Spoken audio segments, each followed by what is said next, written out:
Radhe Radhe everyone.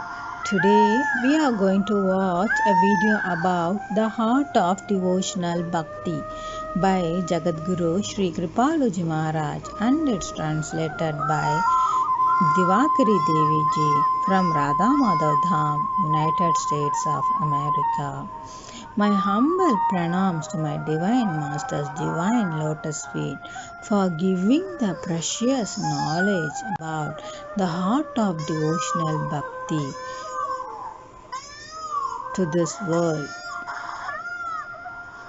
And not only the knowledge, but He has given the beautiful, precious treasure of divine form for all of divine forms of Sri Radha Krishna for all of us to meditate upon.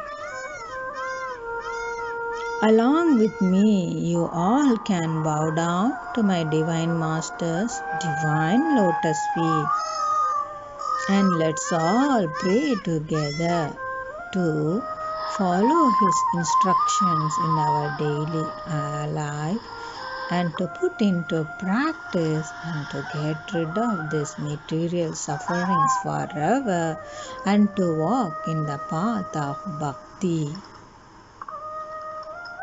Let's all use this human life to practice our mind to meditate upon Sri Radha Krishna and their divine pastimes.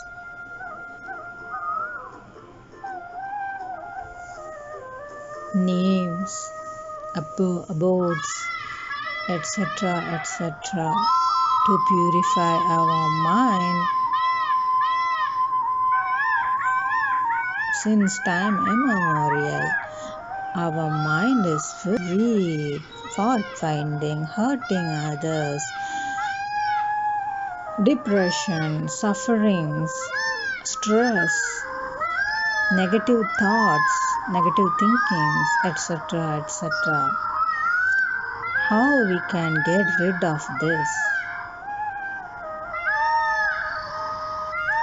For our body sickness, we go to doctor. For our mind sickness, our mind impurities, we need to go to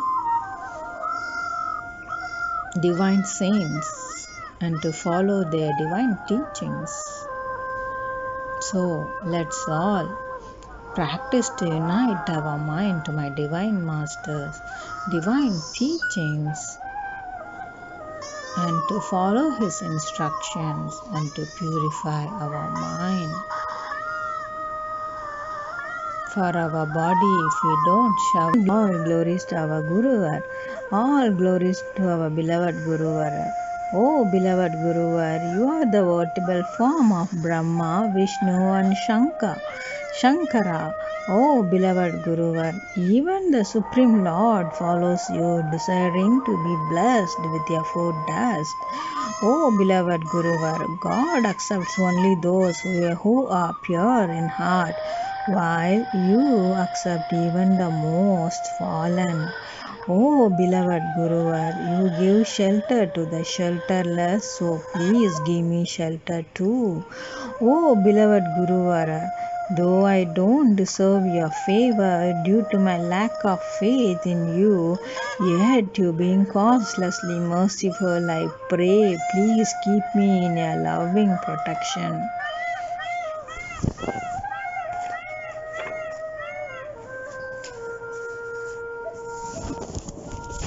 O beloved Guruvar, you bestow knowledge of God as revealed in the Vedas and Puranas. O beloved Guruvar, you also enlighten the path towards the attainment of God. O beloved Guruvar, once you are pleased, the Supreme Lord will come running to us. O beloved Guruvar, when our heart becomes completely purified, it is only you who will bless us with divine love. The Narada Bhakti Darshana says, oh dear Sadhaka, Guru and God are one and the same. Oh my dear, therefore an aspirant should love his Guru in the same way as he loves God. Oh, my dear, if one is fortunate enough to be blessed with the holy company of a Guru, that equates meeting with God because there is no difference between God and Guru. Oh, my dear, the Guru worships God and God worships Guru, though in actual fact both of them are one and the same. Oh, my dear, Guru and God both innately reside within each other. Oh, my dear, all saints unanimously declare that Guru is even greater than God. Oh, my dear, all actions of Guru are performed by God Himself. Oh, my dear, Guru is the veritable form of God. He is divine, so never considered Him to be an ordinary mortal. Oh, my dear, never judge Guru by his external behavior. Rather, focus on his inner divine form, his heart full of love.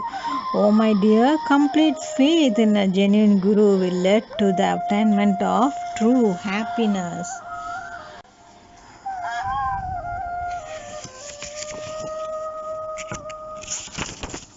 Oh, my dear, no one can ever repay the debt of his Guru even by offering his life.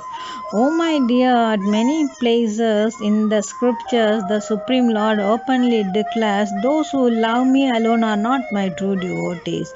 In fact, the devotees of my devotee are dearer to me as my own self, and I cannot tolerate any offense committed against my beloved devotee. Oh, my dear, therefore offer your obeisance to Guru prior to the Lord. Oh, my dear, whoever comes to Guruvar and surrenders unto him, that fortunate souls become eternally blessed. Oh, my dear, no one can attain supreme devotion without grace of Guru."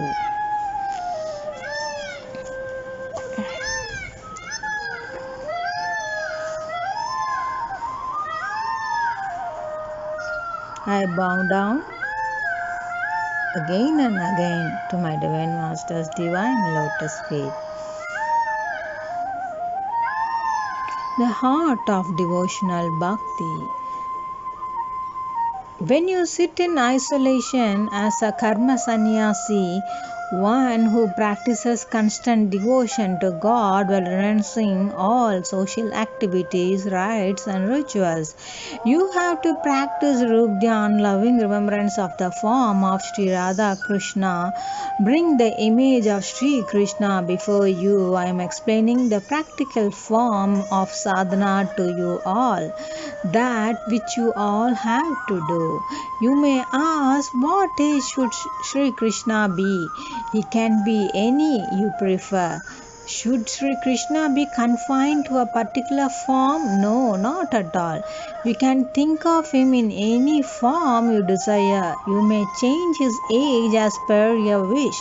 For instance, you thought, he is my beloved. Your beloved Sri Krishna would appear as 16 years old. In the next moment, you thought, he is my child. He is my son. Sri Krishna as a child would manifest as a 6-month old. It is entirely up to you to meditate on the form of Sri Krishna your heart pleases. However, you must bear in mind that the form of Sri Krishna that you are meditating on is divine. Granted that the form you are remembering in your devotional remembrance is material, because the mind is material. But the fact is that it is in divine. It is important to foster divine sentiments. What does Sri Krishna wear again? It depends entirely on you as to what his decoration should be. You may think, I wish to dress him in exactly the same way he dressed when he appeared 5,000 years ago. Sure, you may do so. There are no restrictions or reservations as regards Sri Krishna's decoration. As he is extremely kind, I haven't made any hard and fast rules related to Rup Dhyan. Therefore, you all have the utmost freedom to form your own personal devotional imagination of Sri Krishna according to your heart's desire.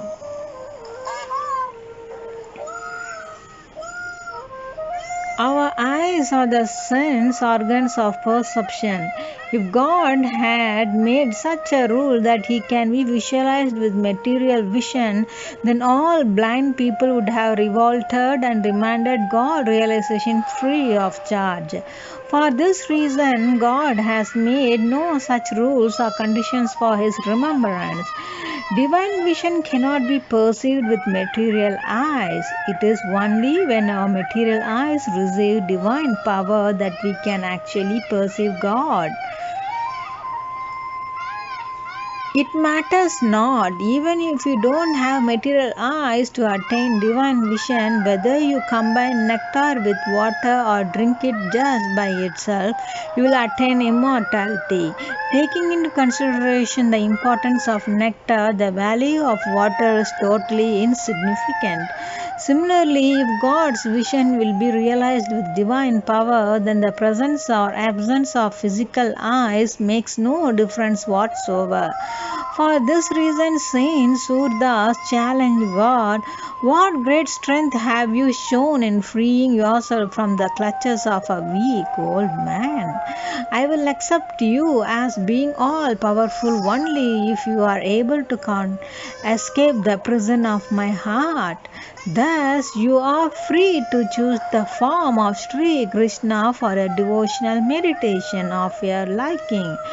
Bring Sri Krishna in front of you, and as I had previously explained, develop four kinds of intimate relational feelings bhav towards Sri Krishna. They are mainly Dasya bhav, I am his servant, he is my lord; Sakya bhav, I am his friend, he is my friend; Vatsalya bhav, I am his mother or father, he is my child; Madhurya bhav, he is my divine beloved, I am his beloved. Engage your mind in any of these four bhavs, while keeping in mind that the desire for moksha, liberation, along with other material desires, has to be completely renounced. These worldly desires are what makes us stumble in our path to God. Out of ignorance, we ask God, please listen to my prayer. If not anything, at least kindly listen to my humble plea and bestow your divine love unto me. And now, if you don't even wish to pay attention to my call, then I won't ask you for anything. However, if you insist that I should ask for something, then give me your divine love. This is because I know that without asking, you give that which is difficult to obtain, that which is impossible to attain, and that which cannot be thought of by the mind. When you give without being asked, then why should I nurture the seed of desiring your divine love? Imagine that Sri Krishna is standing in front of you and you are standing before Sri Krishna as his servant. Always bear in mind that the feeling of servitude is imbued in all the four relational feelings with Sri Krishna. Your only goal is to serve Sri Krishna as your master, your friend, your child, and your divine beloved. If you choose to think of Sri Krishna as your child, then you must desire to serve your child. You should never entertain the thought that since you are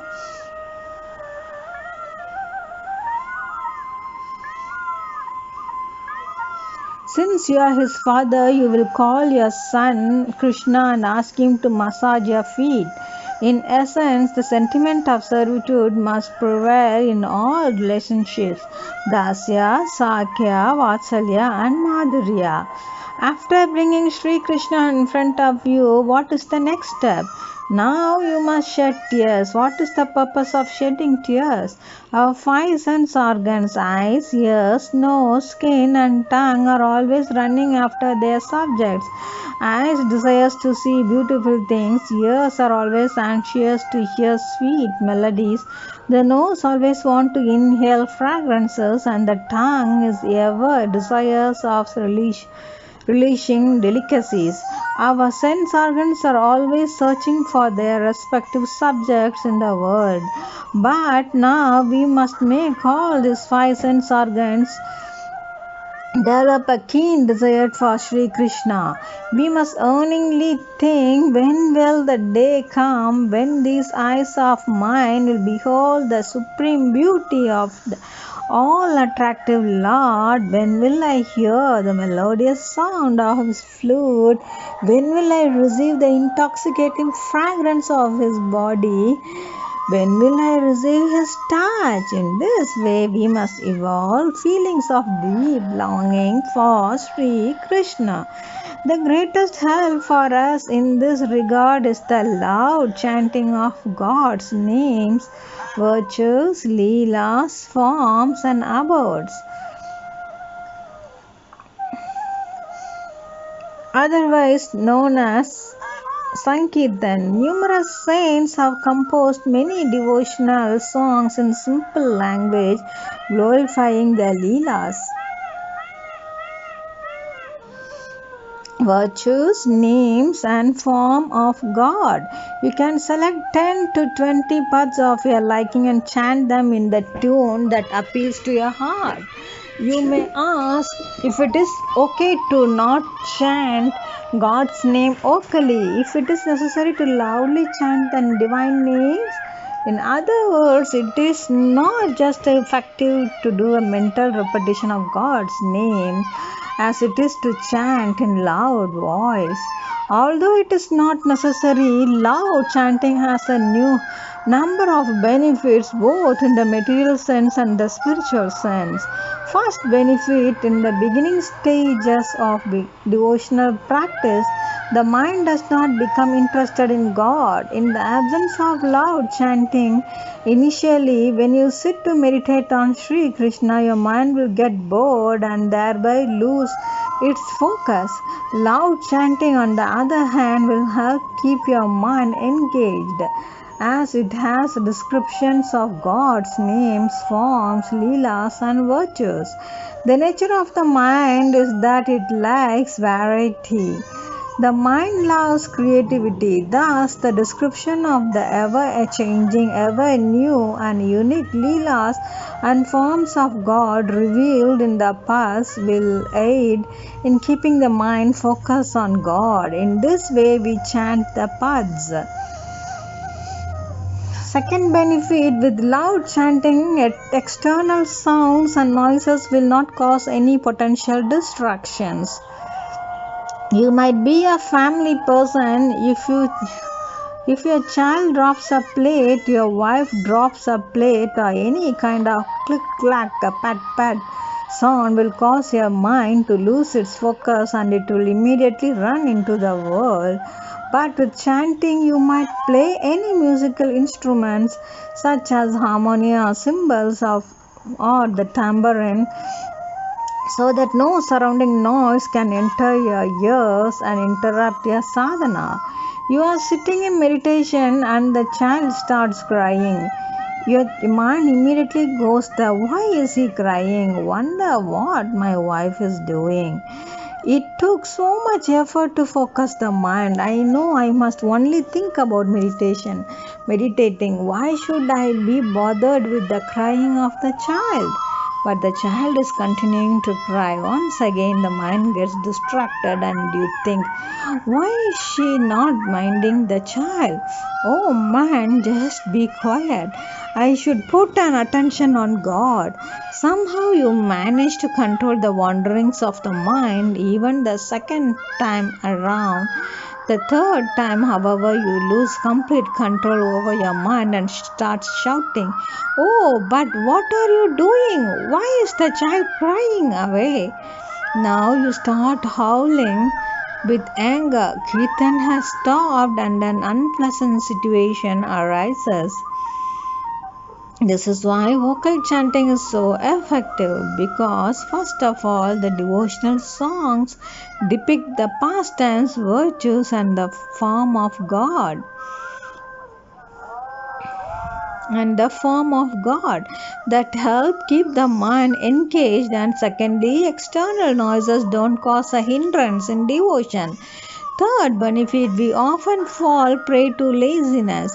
We sit in devotion for a short while with closed eyes. It is obvious that immediately we will not be able to properly focus our mind on the form. So we sit with our eyes closed, experience a little joy, and before too long we go into a slumber. Some people claim to have entered into a state of trance. It commonly happens that people keep sleeping during kirtans, and if asked, "Hey, why are you sleeping?" they boldly justify, "I was not sleeping, I was meditating on Sri Krishna, I went into samadhi." Thus, for all the reasons stated above, Sankirtan has been emphasized with great importance. There are many more scientific reasons which cannot be explained at this time. Sankirtan purifies the atmosphere, and the purity of the environment in turn gives spiritual benefit. In this way, when we will practice Rupjan along with chanting while retaining the understanding that we should desire neither bhukti, material luxuries and gratifications, or mukti, merging with God, then the longing for meeting with Sri Krishna will develop, and this longing will induce tears. Such a feeling of separation or longing for Sri Krishna is known as virag. It is the dawn of loving affinity for a divine beloved. The subtle pain of longing, also described as tender yearning or the sweet pangs of separation, will be introduced in your heart for Sri Krishna. These feelings mark the blossoming of a devotional bhakti. The moment your heart is embellished with such sentiments, know that it is the true beginning of your bhakti. Everything you did prior to that was mere acting.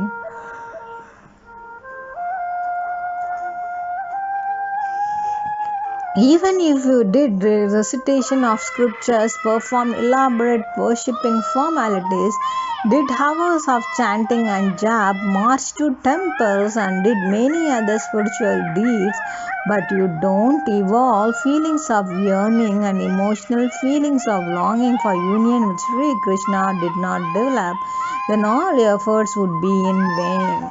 Seeing people observing such dry spiritual practices displeased a saint so much that he remarked, "May that heart shatter that doesn't melt in love for God.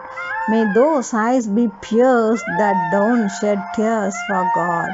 And may that body burn to ashes that doesn't thrill in the remembrance of God's name." Out of ignorance, we try to save ourselves from surrendering to God due to our ego. On the contrary, if anyone were to threaten us with a revolver, we would beg and plead them to spare us. "Please don't kill me." We would become completely humble without much effort.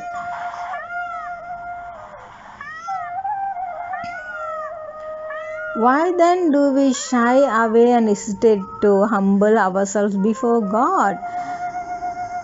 Before our worshipped form of God, who is the creator of infinite Brahmanans, the all-observing Lord, the supreme governor, the witness of all, the protector and the benefactor of all, the Lord of all, and the absolute embodiment of all divine powers. Quite willingly we lower ourselves in front of selfish worldly people. We don't mind displaying our wretchedness before the world. This self-vanity is what keeps us from shedding tears of humility. Even if you do all kinds of spiritual practices, if these practices don't produce tears or love and longing for God, then they serve no real purpose. Consider it all to be a total waste. It is altogether a different matter that something is better than nothing. One person is sitting idle and gossiping, while another is merely mouthing Hare Ram. Although this statement may be true to a certain degree, yet it won't be considered devotion. For example, fire has a tremendous amount of heat and we are standing 25 feet away in the cold. So the closer we come to the fire, to that extent we will feel the warmth. Similarly, the closer we come to God, to the same extent tears will flow from our eyes. Just as there is Anjan, an ancient medicated oil for cleansing the eyes, which used to be available in the olden days, nowadays there are a whole range of various kinds of medications available on the market. In the same way that Anjan gradually washes away the impurities of the eyes. Likewise, when gold comes into close contact with fire, foreign objects such as dirt and alloys dissipate and the gold is restored to its pure form. Sincere and faithful devotion to God will purify the eyes of your heart and mind, and to the same degree you will develop Vairagya, detachment from the world, while experiencing the bliss of loving devotion to God. Worldly detachment will also naturally evolve. This will truly identify a spiritual progress. When you have to travel to a certain destination, you keep checking to see how much distance you have covered. The milestones you reach help evaluate how much headway you have made and keep you motivated.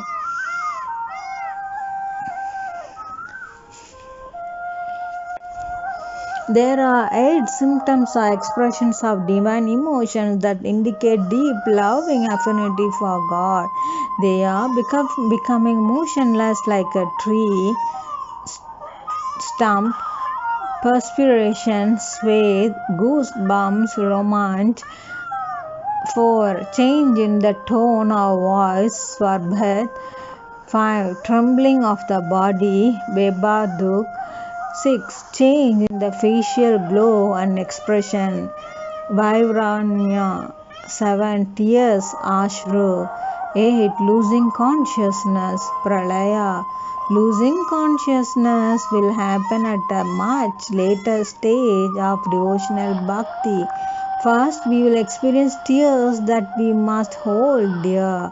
Tears are of 2 kinds. One kind of tears is cold and other kind of tears is warm tears.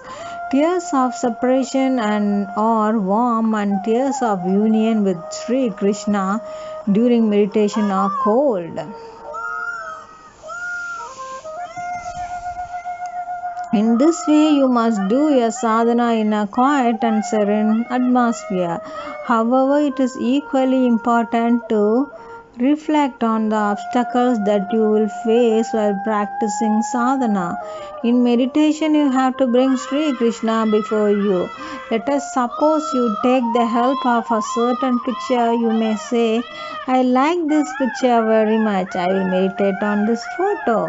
Okay, you can keep the photo in front of you. Someone may say, I will meditate on a deity. It is fine, keep a deity in front of you, but do not meditate on the picture or the deity. What if I should meditate on the picture? Then what should I meditate on? Take Sri Krishna out of the image and make him stand in front of you. By all means, keep the picture and the deity, but do not meditate on the picture or the deity. The deity is made of stone. Instead, meditate on Sri Krishna with the same appearance as a living form, engaged in various active leelas. Visualize that Sri Krishna's hands and feet are moving. His eyes are blinking. He is glancing at you with such feelings. Practice devotion. With such feelings, practice meditation. His eyes are open but are simply focusing your mind on Sri Krishna in the form of the picture or the deity is undesirable. It would be considered meditation of the image of deity, not the living form of Sri Krishna. You simply have to use the photo or the deity as the basis of your devotional meditation to advance in your devotional life. Sri Krishna in the picture or the deity is static or non-animate. What you have to do is visualize Sri Krishna in a live form through meditation. You are seeing the picture in front of you, but you must imagine that Sri Krishna is coming out of the picture. His hands and feet are moving. He is standing before you in this way. Practice Roop Dhyan. The mistake that people generally make is that they tend to meditate on that image or picture that is inside a frame. That, however, is not considered meditation. How could God possibly be lifeless and static? Such devotional meditation would prove to be incorrect. It would be difficult to engage the mind just as in the world. When someone's son comes or the husband comes, and however they behave or conduct themselves towards others, in the same way, perceive that Sri Krishna is playfully interacting and coming toward you. This is the way to practice Roop Dhyan. Sri Krishna comes upon being remembered, but he says, your heart isn't ready, isn't yet worthy. Oh my Lord, please make my heart qualified. You want me to fix it? What has Kripalu taught you? You must first practice sadhana. All right, my Lord, I shall do. Thus, when you will nurture such feelings with your mind while at the same time feeling and realizing yourself to be fallen, sinful, guilty, downtrodden, and wretched, then tears will stream from your eyes. Please bear in mind that such feelings will naturally be induced in the heart on the basis of devotional philosophy, but not by mental force or exertion. Factually speaking, even if you committed one sin in one lifetime, it means that you have committed uncountable sins over the course of your unlimited lifetimes, which are stored in the receptacle of your mind. At times you all think, I have never committed any great offense. I have not killed a Brahmin or murdered anyone. These are untruthful claims.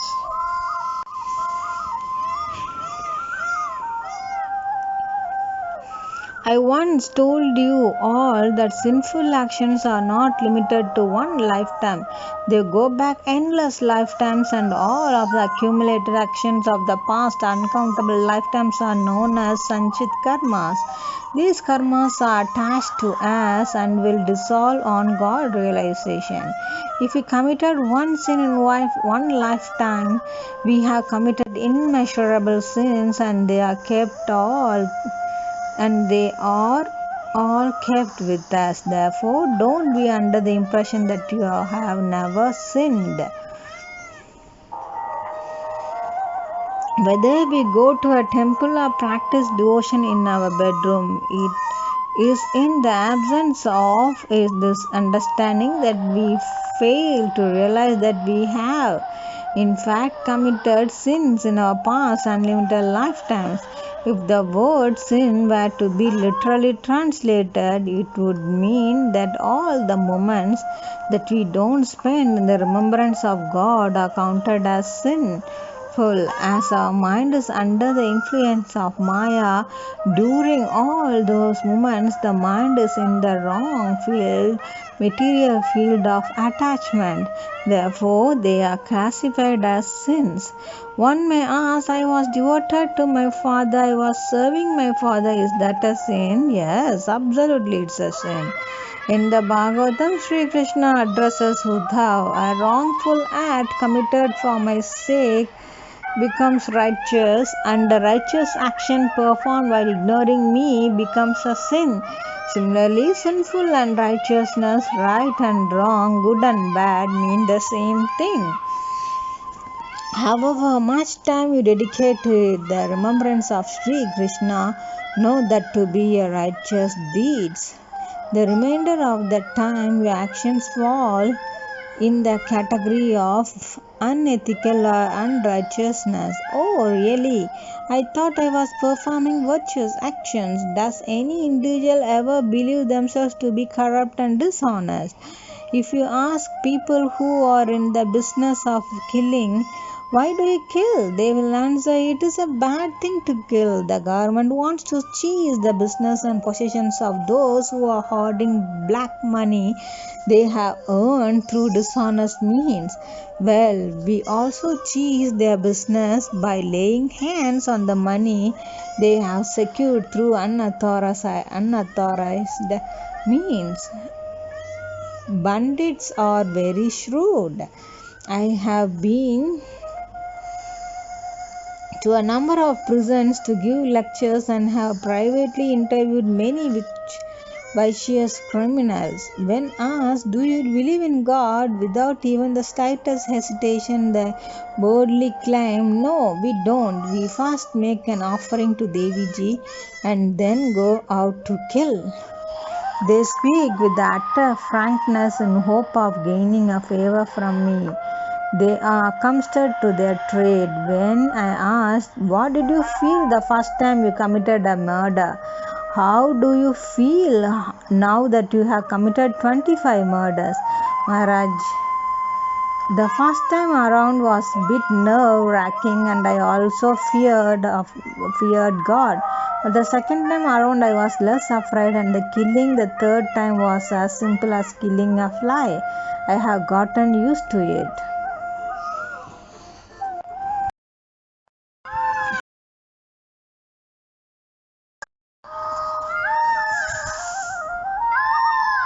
God has endowed you with all the essential tools to meditate on His form. You are free to remember any form adorned with decorations of your liking. However, you must strive to reach the state of perfect yearning. That is known as bhakti.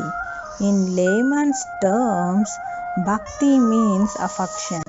What does affection mean? It means when the mind passionately longs and aspires for anything, whether it be cigarettes, sigar, chai, women, men, in other words, when such intense feelings surge in the heart, he didn't come today either. Such an ardent thirst, characterized by a profound feeling of infatuation, is called bhakti. Nonetheless, how can one identify such yearning? Perhaps we can ask a saint, but how can a saint even describe it? After much contemplation, Tulsidas ji explained,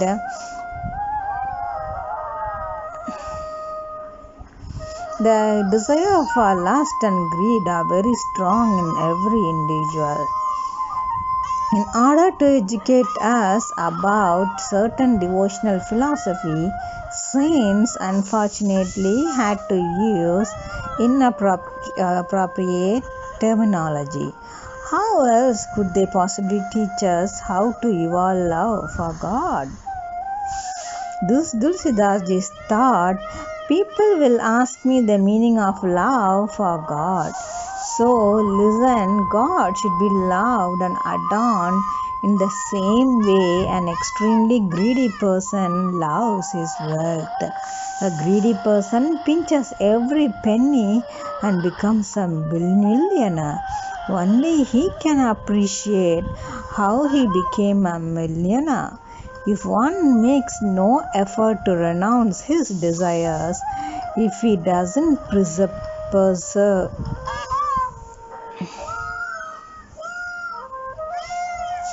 then it is ever possible to become a millionaire. Such a person who has made austere sacrifices of his desires can become a millionaire. In essence, just as a greedy person who carefully saves every penny finally succeeds in becoming a millionaire. A saint attains God by earnestly dedicating every moment in devotion to God.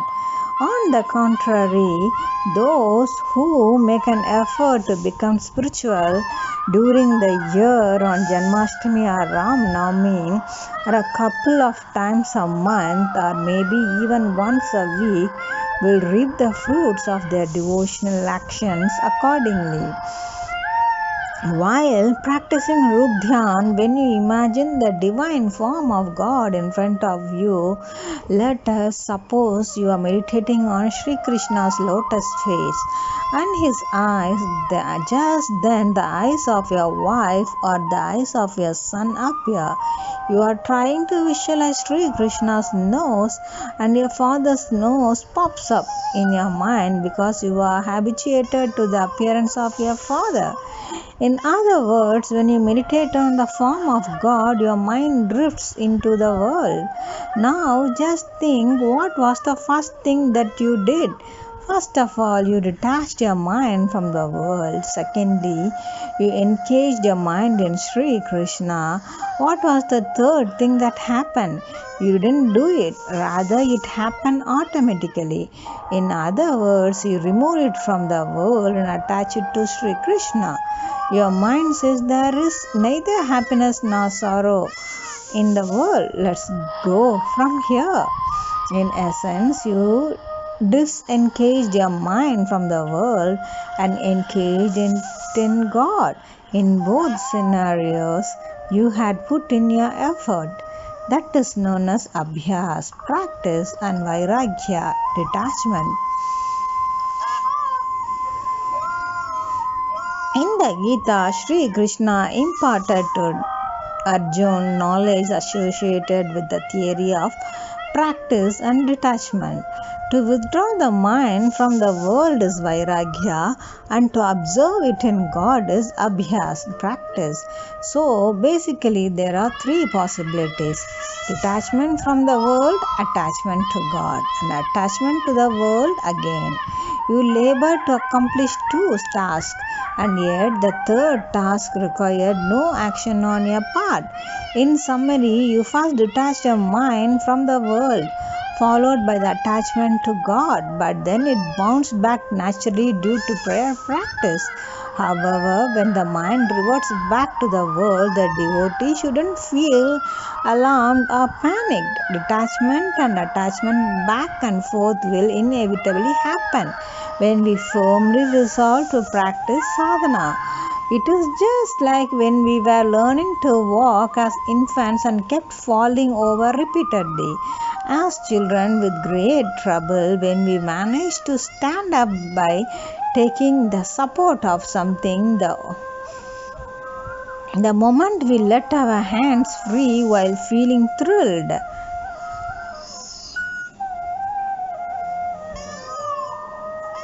we would lose our balance and fall to the ground again. Once again, we tried standing up and fell again, but reluctantly continued to endeavor to stand up. Due to prayer practice, leaving Sri Krishna when your mind runs back into the world, you get nervous and paranoid. You think, oh, but I worked so hard, I try again and again, but still my mind sneaks away. What is the point of such a practice? When Kripalji Maharaj has emphasized that without loving remembrance of Sri Krishna and without tears, it would not be considered devotion, but mere acting. Guess I am just going to go back. What more can I do than I already have? I will ask Kripalu to suggest a solution. I have established guidelines in advance, knowing that such doubts will creep into your mind.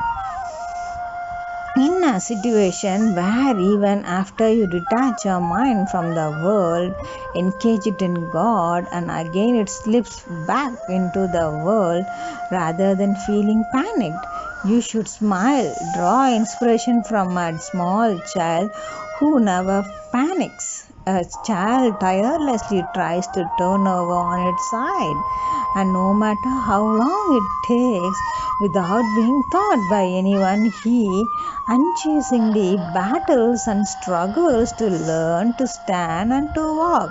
He never gives up his practice. Just as, for example, when a person plans to become a millionaire, and no matter how much loss and damage he suffers, he never loses hope. He thinks, I didn't meet the target I had anticipated. For sure, I will in the coming year. In this way, even if he ends up on his deathbed while trying to make the business profitable, he entrusts the responsibility to his son. My son, I am dying, but now you can manage the business. Thus, just as we don't lose faith in the world, similarly, we shouldn't lose faith and shouldn't feel disheartened in devotion. Moreover, it should also not happen that a random Babaji comes along and says, don't entertain this tussle of shedding tears.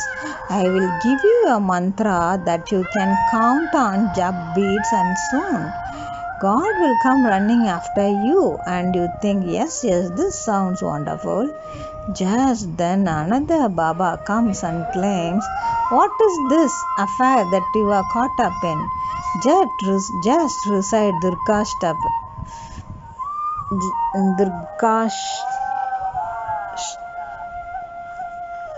Shapshati, and all your problems will vanish.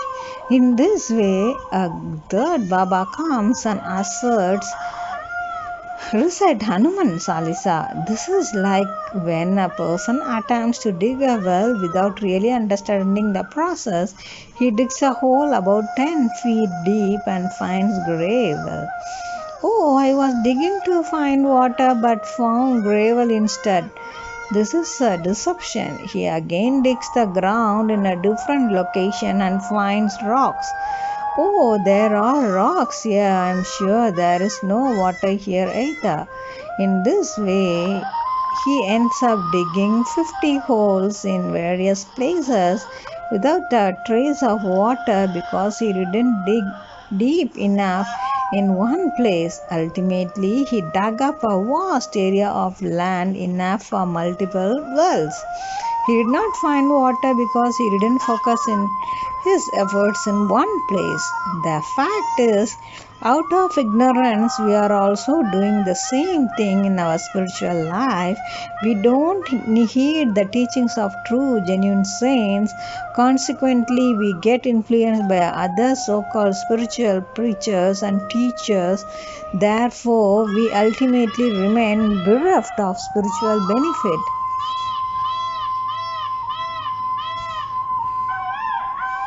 Nevertheless, we don't have to worry about all of this.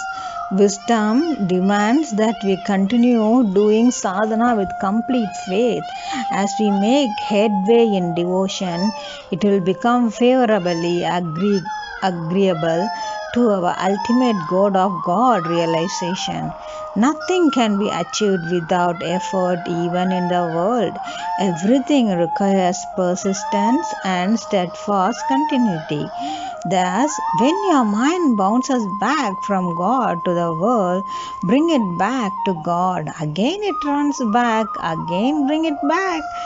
With constant practice, the resistance of your mind will gradually diminish. Let us suppose you spend 10 minutes in devotion, so initially your mind may remain attached to God for only 1 minute and detached for 9 minutes. Next time it will attach for 2 minutes and detach for 8 minutes.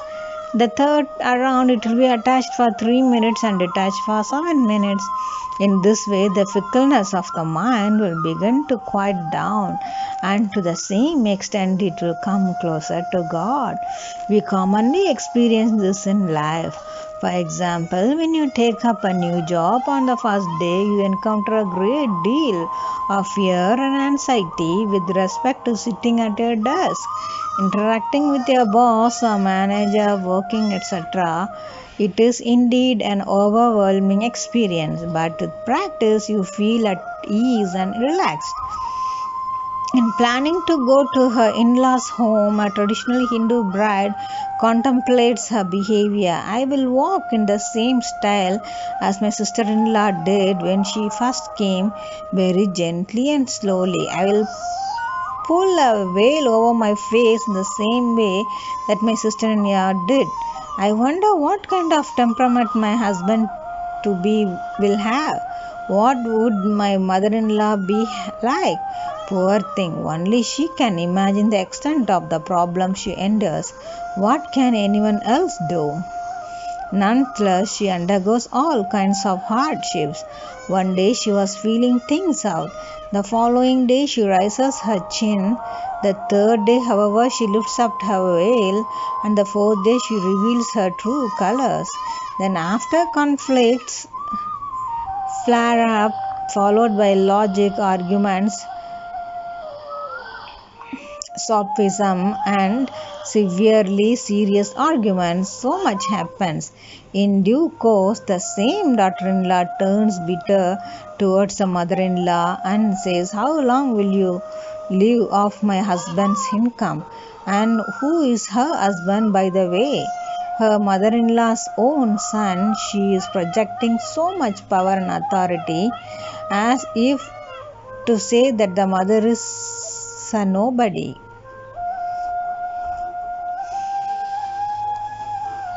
In the same way, with a little practice, you will experience that formalities such as taking a bath before practicing devotion, rituals, utterance of specific name of God bear no importance, as the real aim of sadhana is to foster love and affinity for God.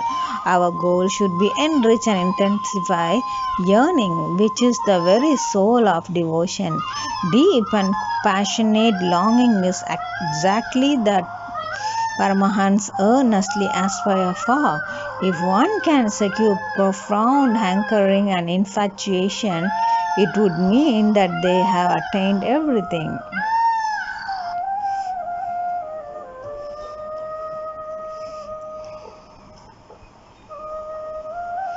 If one can secure profound hankering and infatuation, it would mean that they have attained everything, and if not, then it would be equal to gaining nothing. The importance of earning and longing in one's devotional life cannot be overemphasized. It is so extremely valuable that it even surpasses the supreme goal of the divine mission of God. Gauranga Mahaprabhu, the descendant of Sri Radha, constantly shed tears while chanting,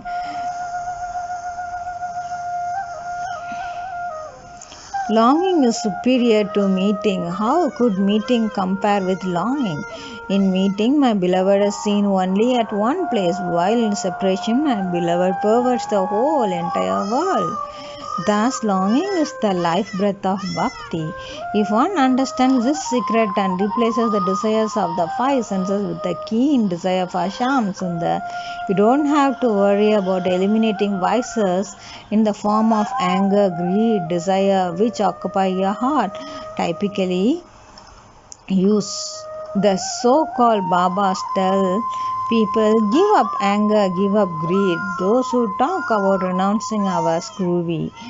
Is anger or greed something tangible that can be tossed or grabbed? It is not an object, it cannot be given up. Only the field of attachment can be changed. Material desires can be diverted from the world to God. Just as, for example, you may say, "I wish to see my mother. I wish to see my father. I wish to visit Calcutta."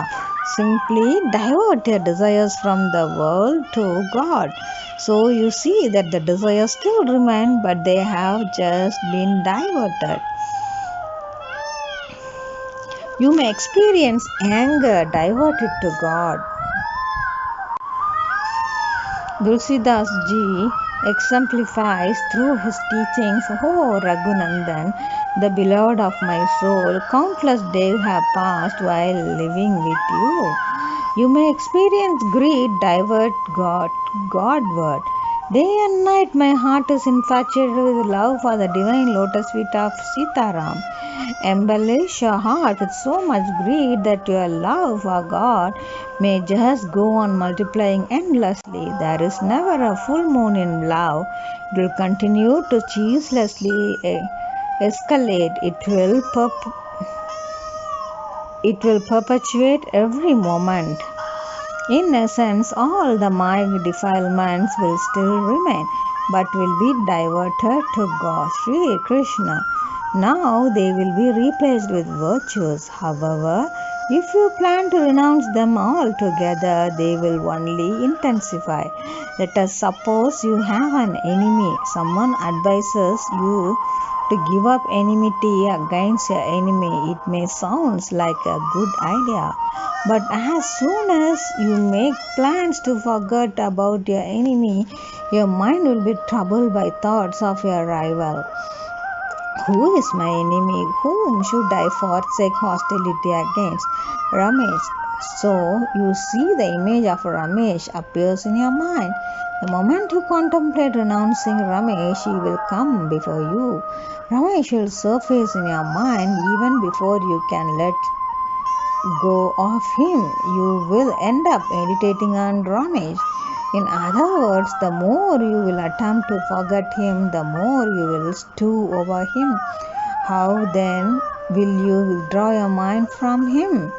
By the same token, if you wish to forget someone you love, whether it be your father or mother, the very thought of forgetting the one you love will further deepen your remembrance of that individual. This is not the cure for the disease, rather, this kind of treatment will further aggravate your condition. The best possible way to alleviate the problem is to lovingly meditate on God. Develop a keen desire for God. Steal all your passions and longings for the world to God. Steer all your passions and longings for the world to God. This is all you have to do. Simply divert your desires from the world to God. Just as, for example, an 18-year-old girl who grows up in her parents' house assumes the house and all the objects of the house are her own. She brags to her college friends about a TV set, clothes from America and England, etc. When any of her friends come over for a visit, she boastingly say, look at this, this is all mine. She self-admiringly ravels about her things. But when the same 18-year-old girl gets married, the moment she steps into her in-laws' house, her feelings of ownership transform from her parents' house to her in-laws' house. She thinks this living room is mine, every object of this house is mine. Thus, without any effort or practice, she feels detached from her parents' house and feels immediately attached to everything in her in-laws' house. Her detachment from her parents' house and attachment to the in-laws' house occurred on the basis of faith that her self-interest will be satisfied. Where there is fulfillment of selfishness, there is love, and where there is no fulfillment of selfishness, there is no love. Similarly, when our intellect will fully embrace the fact that the true patron of our soul is Shyam Sundar alone, once we realize that the interest of our inner self lies with Sri Krishna. He is the source and origin of divine bliss, divine happiness. Then just like that girl, we would become attached to him and detached from the world. Now, From here on, it is only a question of the percentage of our surrender to God as opposed to the world. With regular and faithful practice, surrender to God will one day reach perfection. In the world, it is with repeated practice. Some people, for instance, one day become alcohol addicts. Likewise, the habit of smoking cigarettes and drinking chai is developed with persistent practice. It penetrates the mind so deeply that it pinches one's mind when not consumed. This is what happens when a lifeless material object takes over the mind. On the other hand, if we engross our mind in the ocean of the nectar of Shams, in the supremely divine beauty, then our whole being will be drenched in the unfathomable bliss of His divine love. Nonetheless, do not fear the steadfast endurance, perseverance. While practicing Rup Dhyan, you will stumble upon occasional roadblocks, which is why I am making reference to them. Bear in mind that obstacles will crop up every now and then. When that happens, try to overcome them by again and again engaging your mind in devotion. There are numerous leelas, keep changing them. Continue chanting their virtues, keep changing their names. In this way, practice engrossing your mind by sincerely observing Karma Sanya Sadhana, practice of constant devotion to God while renouncing all social activities, rites, and rituals behind closed doors. Next, try and understand the science of Karma Yoga Sadhana, union of the mind with God while performing Vedic rites and rituals, and virtuous good deeds in society. It is generally seen that people follow Karma Yoga on the basis of their individual understanding and limit. Some practice it to greater degree while others practice it to a lesser degree. Some practice it correctly while others practice it incorrectly. Although they do engage their mind while they meditate, at other times they completely disengage their mind from devotion. They totally withdraw themselves from the spiritual world. In other words, whatever devotional merit was earned from an hour of devotion was wasted and ruined the remaining 23 hours due to sheer negligence.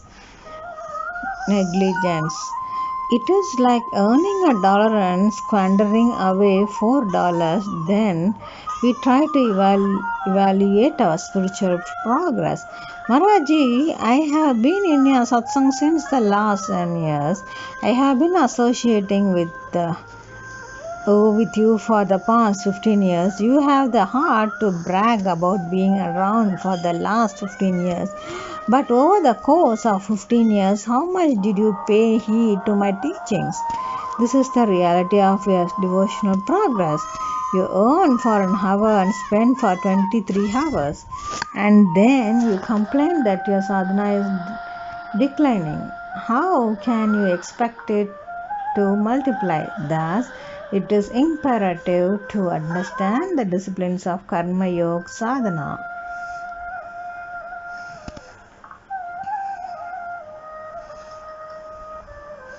In the awakened state, in sleep state, in dreamless sleep state, always and everywhere, we constantly perceive ourselves. In other words, you are invariably governed by the feeling of your own presence.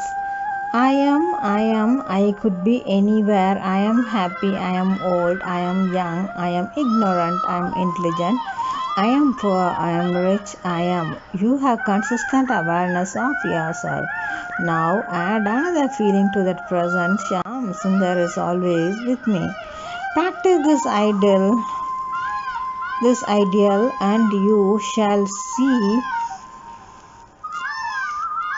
result of for yourself. All these intricacies and minute details, which I am revealing in relation to practical devotion, haven't been outlined in any book such as But if you faithfully follow these guidelines, you will gain the benefit that you yourself will perceive. Please don't be under the impression that if you do something now, you will procure it after death. You will not acquire anything after death. What you will earn before death is exactly what you will receive after death. Don't be under the illusion that you might snag something extra after death. Whatever spiritual power you will achieve before death is what you will get after death. However much love and attachment you will evolve for God, to same extent you will develop detachment toward the world. That is what you will realize after death. Thus, never ever feel that you are alone. You must practice this according to the teachings of the Vedas. There are two birds that nest on a tree in the form of the human body. One bird is the Jivatma soul, and then directly behind the soul resides Paramatma. God perpetually resides in the heart of the individual. The Vedas further declare that God is standing behind the soul.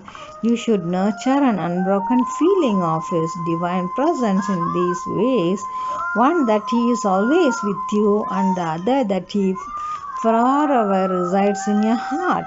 In this way, you must wholeheartedly practice your sadhana. How can this practice be done? Initially, practice devotion at intervals of 1 hour. You may be working in an office. You arrive at your office, you open the door, you must have a desk and a chair. Make Sri Krishna stand in an empty and quiet corner of your office.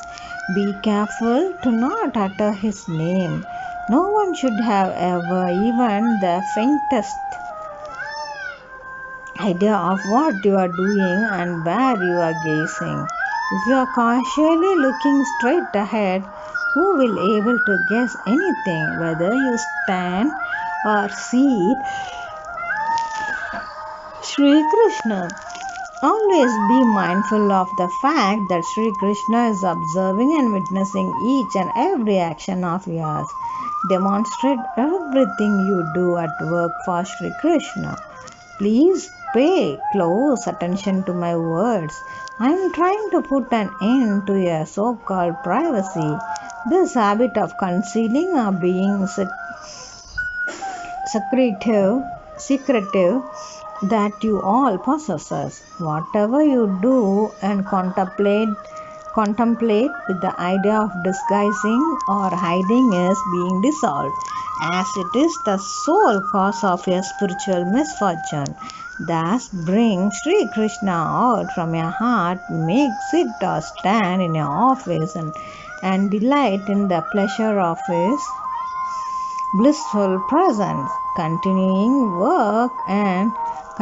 working, and after every half an hour or every 1 hour glance over at him. No one in the office would object if you look up or sneeze, or everyone does that. People always look here and there. You have to practice this discreetly every 30 minutes. You may ask, how long should I think about Sri Krishna while working? For as long as time permits. It could be 1 minute, half a minute, or even 1 second. Nobody will know, and your work won't get disrupted either. In this way, while working, if you uphold the perception of Sri Krishna's divine presence, then you will keep sailing through your work, receive the power to perform your work. Your sadhana will naturally perpetuate, and your attitude of privacy will eventually come to an end. Our privacy alone is responsible for destroying whatever spiritual power we gain. With regular practice, gradually reduce the time interval to every 10 minutes, and whatever I am telling you will keep happening.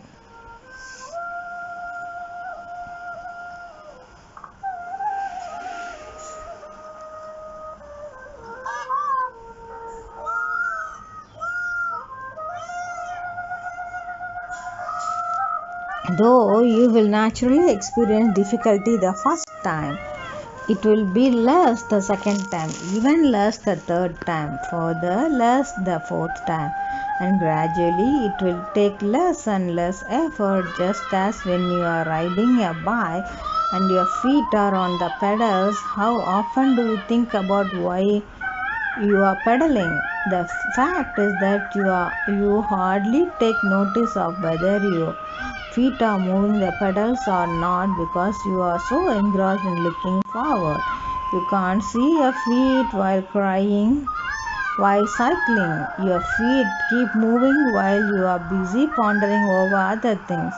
You look you also look here and there, chat with the other person riding alongside, glance at passerby, avoiding cars on the road while your feet are constantly pedaling the bike. In essence, even though you may at times think about your feet on the pedals, it is so insignificant that your mind barely registers it. This happens with prolonged practice.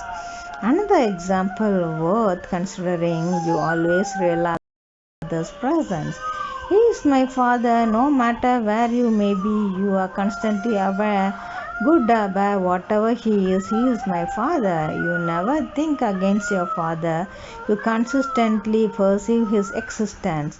In the same way, you must intensify the feeling that my beloved Lord is with me, my beloved Lord is with me. You may feel him close to your heart or physically close to you. It is your own private business so long as no one knows. Furthermore, if ever you have free time, people around you are gossiping, do remembrance of Shyam Sundar and lower your head over a table in disguise of a headache. If by chance tears manifest and if people ask, quickly make an excuse. Oh, I was just thinking about my father, I was thinking about my mother. But would that not be considered a lie? No, as I mentioned earlier, a wrongful act committed for the sake of pleasing God becomes a righteous deed. This point is beautifully depicted in a Leela Pad. A gopi has fallen in love with Shyam Sundar. Seeing her love-stricken condition and infatuated behavior, her gopi friend is asking, "Oh, Sagi, what is the matter with you?" "Oh, nothing at all, gopi friend. Wherever you sit, you appear to be lost in some deep thought. What are you pondering over?" "I know something is surely going on with you. Oh, Saki, today I went to the lecture of the Pandit Ji, who explained that Jeev is Brahm. He explained that everyone should think in their mind, I am Brahm, I am Brahm, I am Brahm. Since then I have been contemplating that I am Brahm." So you see, this gopi is justifying her behavior by giving a clever excuse, whereas internally she is lovingly remembering Sri Krishna.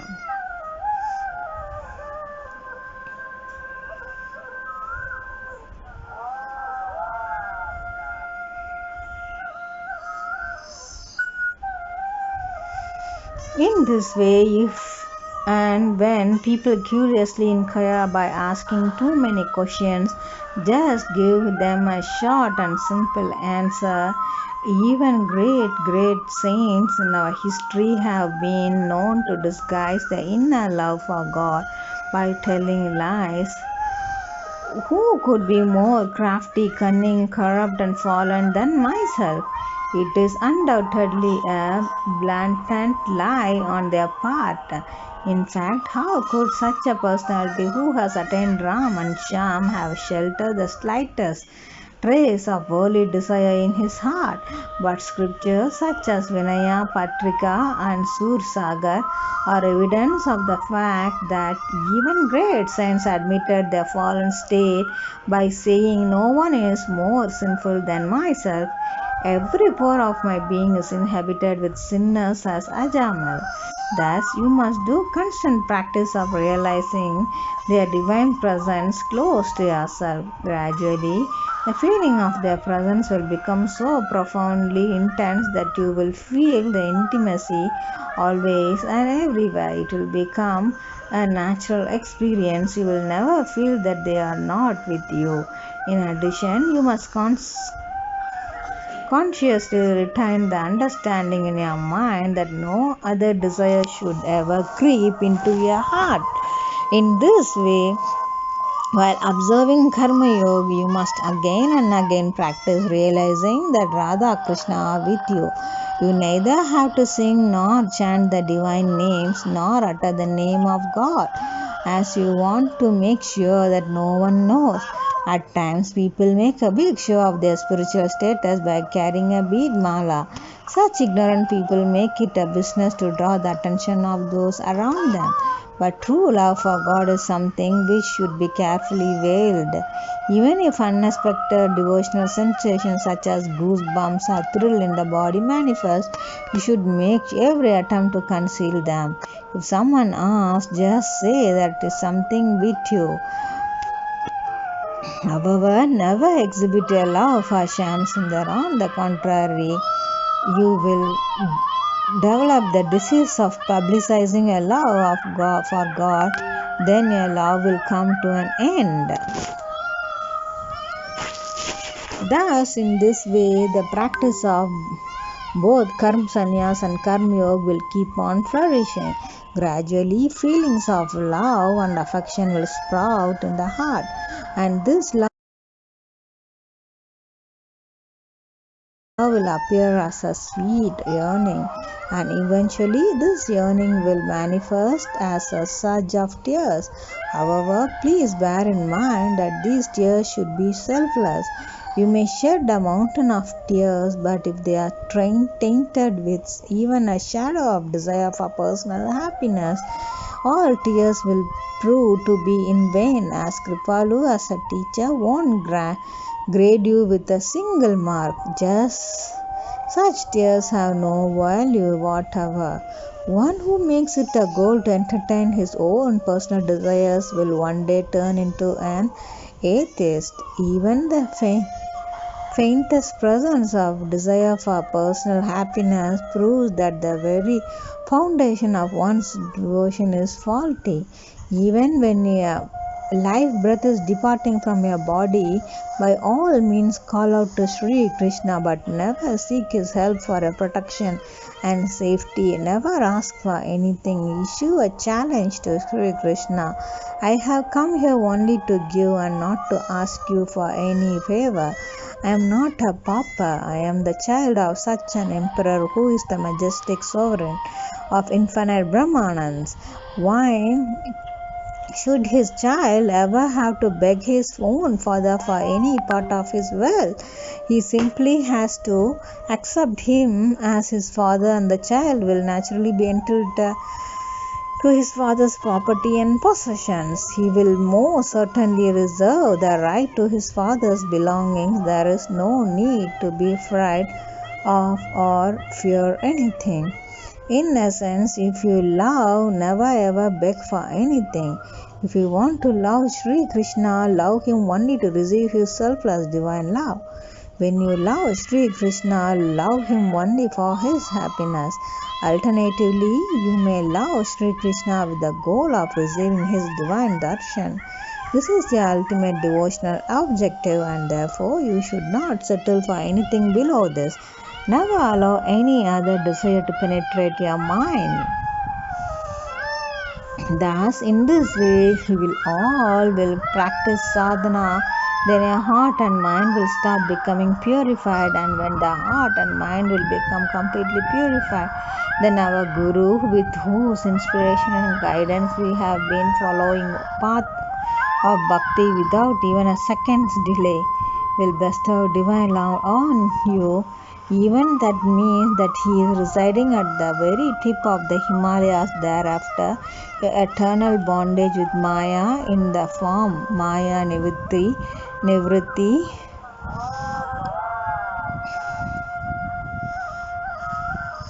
Atyantik Duk Nivritti, Trigun, Tridosh, Trikarm, Panchaklesh, and Panchakosh will be terminated forever. All vices and defilements will vanish, and the divine love that you will receive will continue to grow every moment. Having attained a divine body and divine knowledge, drenched and impregnated with the divine love of God, you will extravagantly luxuriate in the divine love of God for all eternity.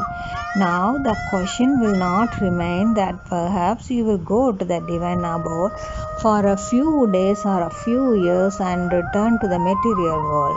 However, after transcending the limitations of Maya, you may choose to descend on earth for a good of souls just like other saints do. It's entirely a choice as to how long you wish to remain on earth before ascending. At times, God appears in the prison in the form of this world to inspect it and leaves at his own discretion.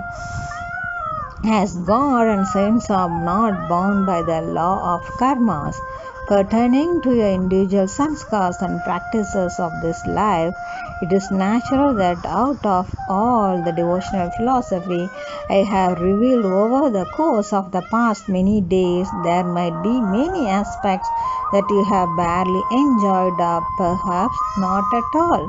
Whatever you have least appreciated, I will gladly take it back with me. Please don't feel bad or guilty. Nonetheless, if there is anything that has appealed to your heart and mind, by all means, please feel free to keep.